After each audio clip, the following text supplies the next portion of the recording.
Hello friends, आज हम start करने जा रहे हैं केमिस्ट्री। हम लोग केमिस्ट्री स्टार्ट करेंगे ऑर्गेनिक केमिस्ट्री से। तो फिर मैं आपको ऑर्गेनिक केमिस्ट्री स्टार्ट करने से पहले ये बताना चाहूँगा, आपके बोर्ड के पेपर में ये आती है 28 मार्क्स की, और ये इतनी सिंपल है कि आप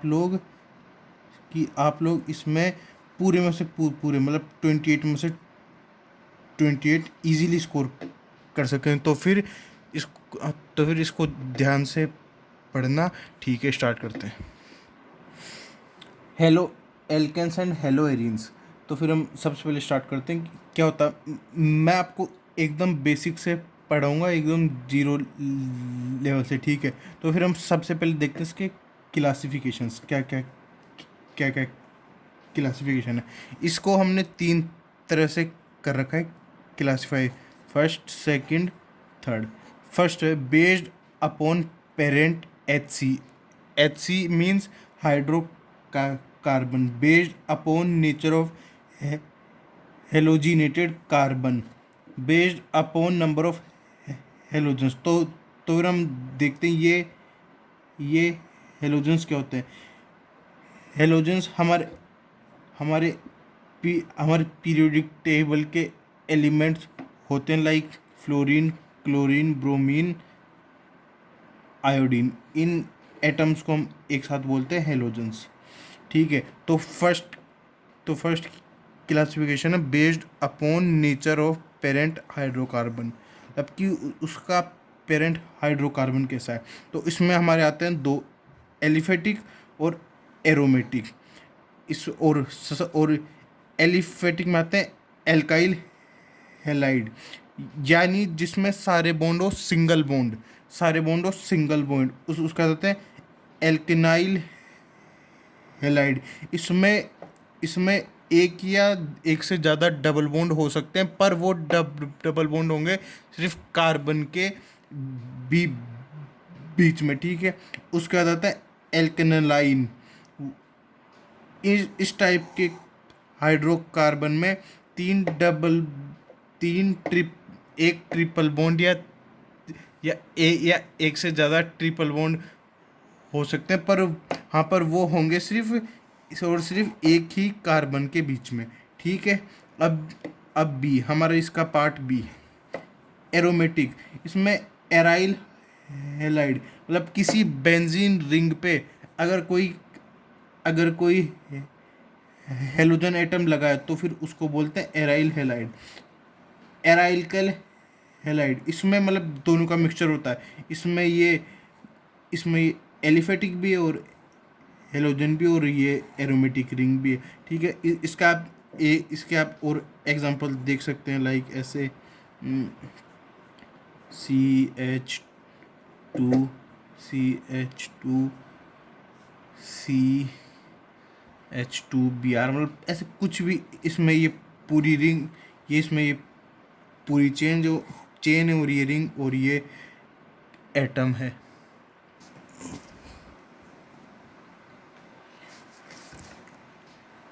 कॉमन नेमिंग, अब हम इनकी करते हैं कॉमन नेमिंग। सबसे पहले एन ग्रुप वाले, मतलब एन मतलब नॉर्मल।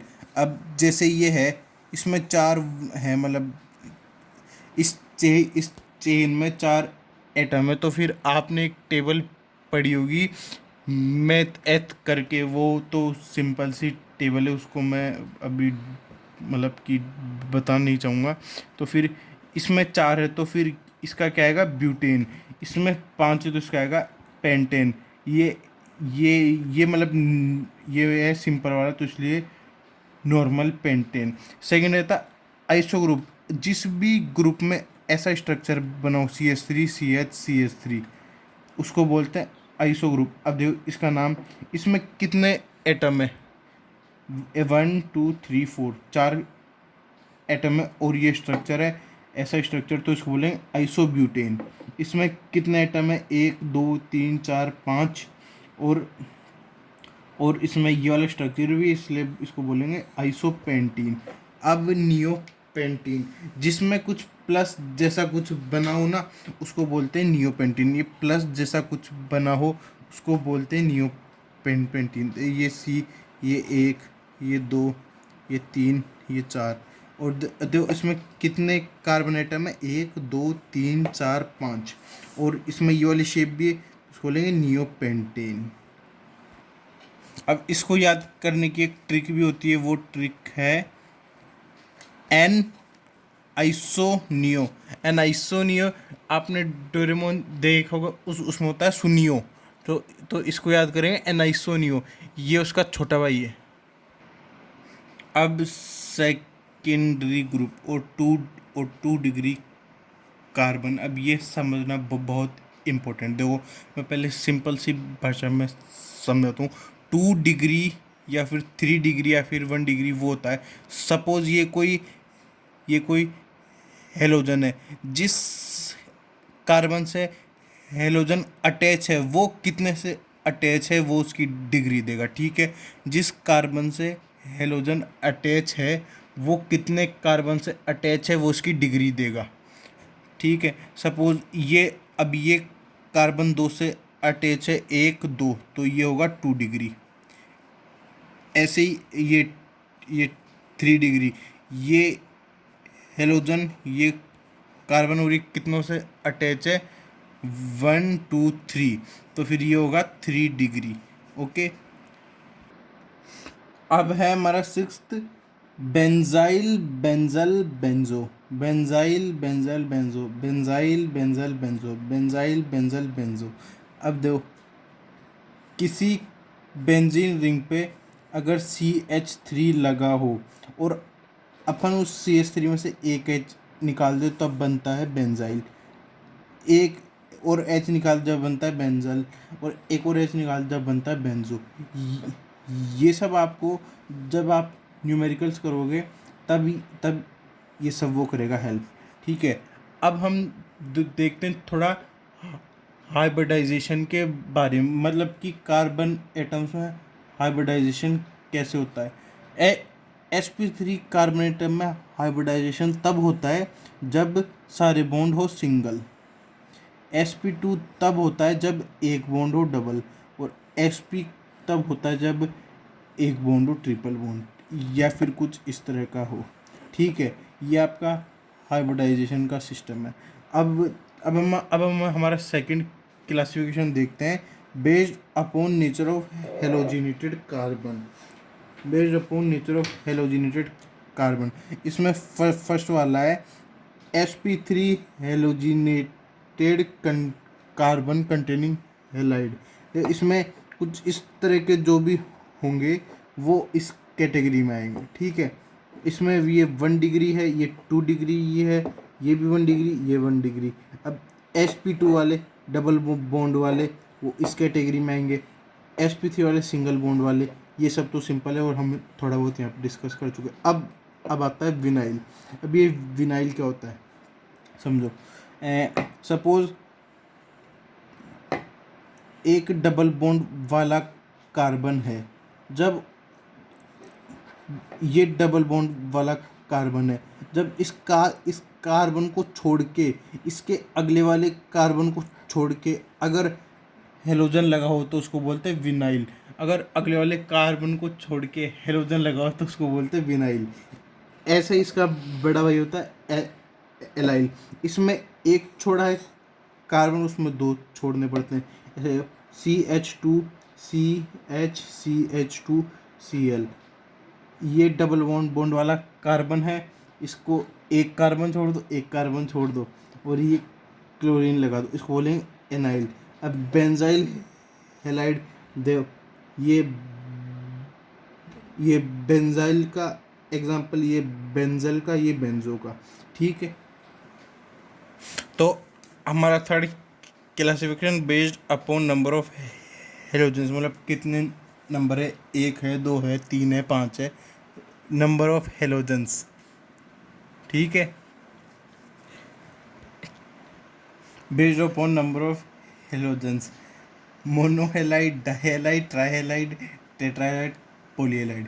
अब हम देखते हैं मोनोहेलाइड का एग्जांपल, जिस कार्बन चेन में सिर्फ एक हेलोजन हो,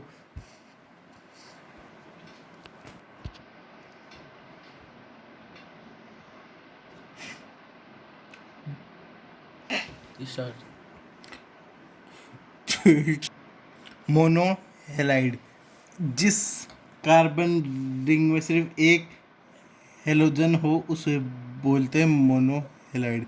उसके एग्जाम्पल्स एक ये रहा। अब डाई हेलाइड, इसमें 4 टाइप के होते हैं। फर्स्ट जेमिनल है halide, second vicinal, third alpha omega halide, D isolated. अब इसमें क्या होता है, एक ही कार्बन पे जब दो हेलोजन लगे हो तब उसे बोलते हैं जेमिनल हेलाइड। जेमिनल हेलाइड एक पे दोनों लगेंगे। अब विसिनल हेलाइड एडजेसेंट पे जब लगे होते हैं, एडजेसेंट मतलब पड़ोसी पे जब दो लगे होते हैं, जब उसे बोलते हैं जे विसिनल हेलाइड। ठीक है। अब अल्फा ओमेगा, इसमें क्या होता है, कार्बन रिंग में, कार्बन चेन में जब एक हेलोजन स्टार्टिंग में हो और एक हेलोजन एंडिंग में हो तो फिर वो इस कैटेगरी में आता है। ठीक है। एक स्टार्टिंग में एक एंडिंग में, वो इस कैटेगरी में आता है। अब डी आइसोलेटेड मतलब जो कि एक दूसरे से दूर हो, मतलब इसमें कोई फिक्स पैटर्न नहीं होता, मतलब एक दूसरे से दूर कैसे हो सकते हैं। और ट्राई हेलाइड, जिस कार्बन चेन में 3 हेलोजन होते हैं उसे कहते हैं ट्राई हेलाइड। अब इसका इनका नाम कुछ इस तरह होता है, हेलोफॉर्म करके। अब ये CH Cl3 तो इसका नाम क्लोरोफॉर्म, ये CH Br3 तो इसका नाम है ब्रोमोफॉर्म। अब ब्रोमोफॉर्म, अब ये CH3I4 है तो इसका नाम है आयोडोफॉर्म। अब टेट्रा हेलाइड, जिस कार्बन चेन में 4 हेलोजन हो उसे कहते हैं टेट्रा हेलाइड। इसका सिर्फ एक ही एग्जांपल है CCl4, और ये केमिस्ट्री का काफ़ी मतलब फेमस कंपाउंड भी है।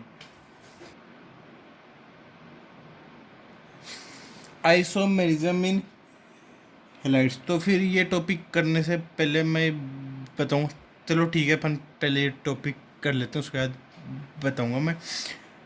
हेलाइड्स 3 तरह के आइसोमेरिज्म करते हैं शो। पहला है चेन, दूसरा है पोजीशन, और तीसरा है ऑप्टिकल। ठीक है। अब इनका क्या मतलब होता है ये हम थोड़ा डिटेल में देखते हैं। तो चेन, सबसे पहले आइसोमेरिज्म का क्या मतलब होता है। आइसोमेरिज्म का मतलब जिन दो कंपाउंड का सेम फॉर्मूला हो पर स्ट्रक्चर अलग हो। आइसोमेरिज्म का सिंपल सा मतलब होता है, मैं यहाँ बता रहा हूँ, सेम फॉर्मूला बट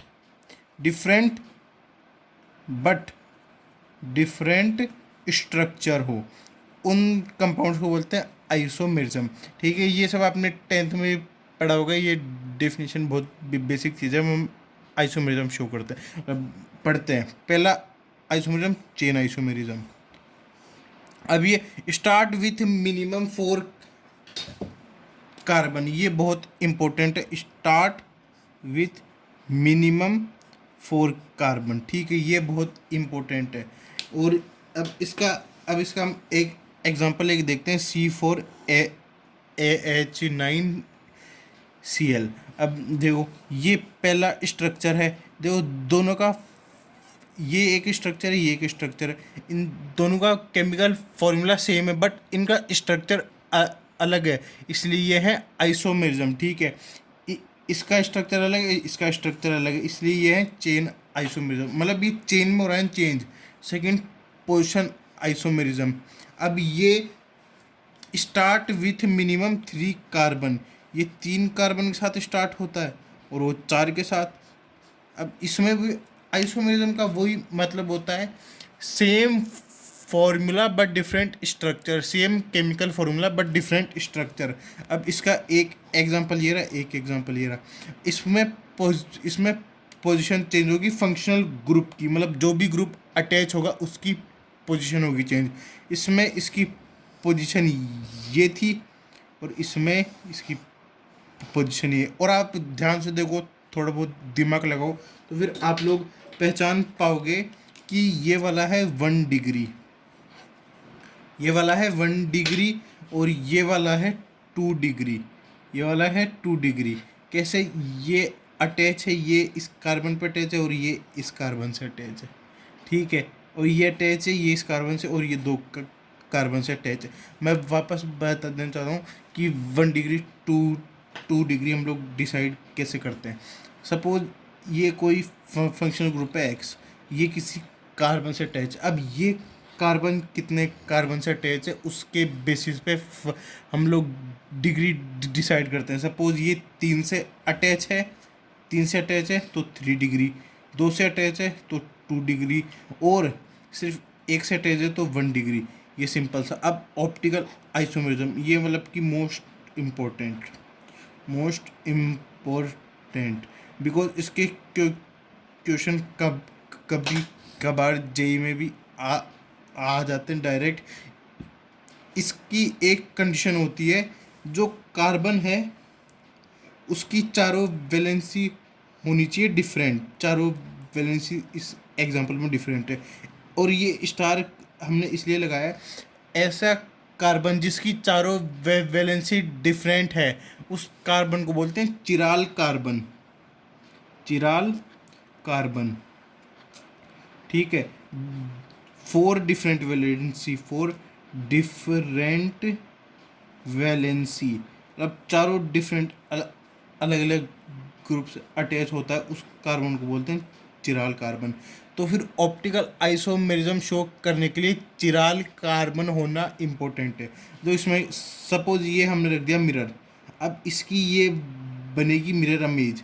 अब मैं इस इमेज को इसके ऊपर उठा के रख दूंगा तो ये सुपर इम्पोज नहीं करेगी। सुपर इम्पोज का मतलब, सपोज ये मेरा एक हाथ है और इसके ऊपर मैं एक और हाथ रख दूंगा तो फिर ये कर देगा एक दूसरे को सुपर इम्पोज, ठीक है।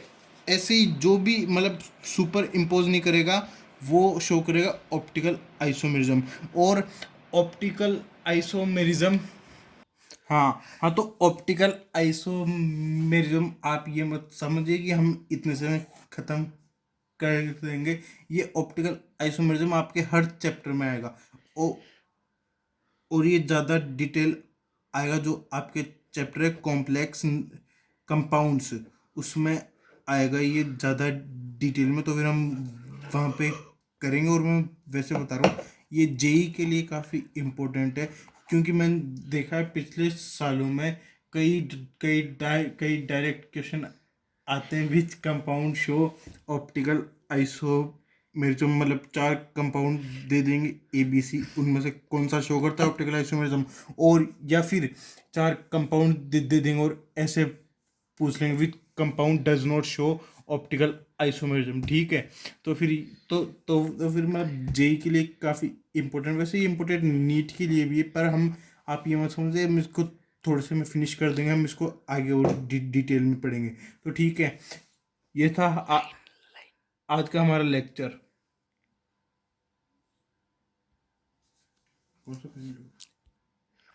हाँ, तो ये था हमारा आज का केमिस्ट्री का लेक्चर नंबर 1।